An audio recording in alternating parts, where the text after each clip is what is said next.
12.9 का 33.1/3% क्या होगा। तो यहाँ पर 12.9 को जो कहते हैं उतार लेना है। अब यहाँ पर का दिखाई देता है, का मतलब होता है गुणे का निशान, तो यहाँ आपको एक गुणे का निशान लगाना है। इसके बाद हम यहाँ पर इस पूर्णांक का हल करेंगे। तो पूर्णांक का हल कैसे किया जाता है, नीचे वाली संख्या को इस वाली संख्या के साथ गुणा किया जाता है और ऊपर वाली संख्या के साथ जोड़ दिया जाता है। तो यहाँ पर जब हम 3 का गुणा 33 से करेंगे तो 3 3 9 और 3 3 9 99 प्राप्त हो जाएगा और 99 में 1 जोड़ देंगे तो 100 प्राप्त हो जाएगा। तो यहाँ आपको 100 लिखना है और बटे में 3 है तो बटे में आपको 3 इस प्रकार लिख देना है। अब यहाँ पर प्रतिशत है तो प्रतिशत लिख दीजिएगा।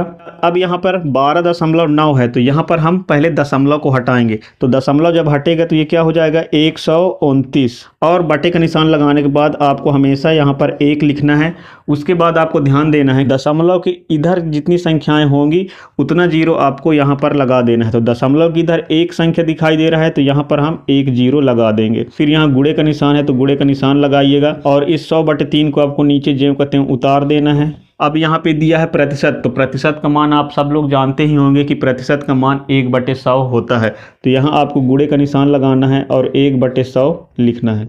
अब यहाँ पर जो कट रहा है उसको आपको यहाँ पर कटा देना है। तो ये 100 एक कम 100, 100 एक कम 100, 100 से 100 कट गया, 3 से ये 129 कट जाएगा। तो यहाँ पे हो जाएगा 3 एक कम 3 और 3 चौके 12 और 3 तियां 9। अब यहाँ पर जो बचा है उसको आपको लिख लेना है। आपको यहाँ पर बराबर करके 43 को ज्यों करते हो लिख लेना है। अब यहाँ पर आपको नीचे ध्यान देना है कि नीचे कितना जीरो है। तो यहाँ पर हमें एक ही शून्य दिखाई दे रहा है तो यहाँ पर आपको एक संख्या के बाद 1 दशमलव लगा देना है। तो यहाँ पर हमें 4.3 आंसर प्राप्त हो गया।